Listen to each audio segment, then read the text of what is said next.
நம் ஊழியரின் கண்களுக்கு ஒளி தருவார். இது இயேசு கிறிஸ்துவுக்குள் பிரியமான என் சகோதர சகோதரிகளே, இந்த நிமிட நட்சத்திரக்கு இயேசுவின் நாமத்தில் நான் உங்களை அன்போடு அழைக்கிறேன். நம் ஊழியரின் கண்களுக்கு ஒளி தருவார். யார் தருவார்? கடவுள் தருவார். எவற்றை கொண்டு தருவார்? தன் வார்த்தையை கொண்டு தருவார். இது இயேசு கிறிஸ்துவுக்குள் பிரியமான என் சகோதர சகோதரிகளே, திருப்பாடல் 119, 105 வாசிக்கிறோம்.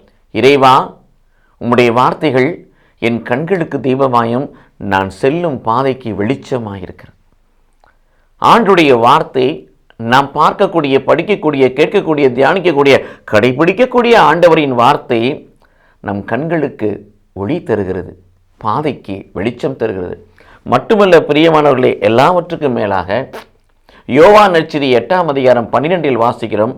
நானே உலகின் ஒளி, என்னை பின் செல்பவன் இருளில் நடவான், உயிரின் ஒளியை கொண்டிருப்பான். நமக்கென்று கொடுக்கப்பட்ட சிலுவை சுமந்து கொண்டு சுயத்தை மறுத்த ஆண்டவர் பின்னே செல்லக்கூடிய பிள்ளைகளாய் நீங்களும் நானும் இருந்தோம் என்று சொன்னால், நமக்குள் இருக்கிறது மறைந்து போகும் ஒளி அல்ல, கலைந்து போகும் ஒளி அல்ல, உயிரின் ஒளி. இப்படிப்பட்ட ஒளியை கொண்டுள்ள மகனாக மகளாக ஆண்டவருக்கு பணிவிடையப்படுகிற ஊழியக்காரர்களாக இருக்க கடவுள் விரும்புகிறார். நாம் நமது கண்களுக்கு கடவுள் கொடுக்கிற ஒளியை பெற்று உன்னத ஊழியக்காரர்களாய் மாறி ஆண்டவருக்கு அநேக ஆன்மாக்களை ஆதாயப்படுத்துவோம். கடவுள் நம்மை ஆசீர்வதிப்பாராக. ஆமீன்.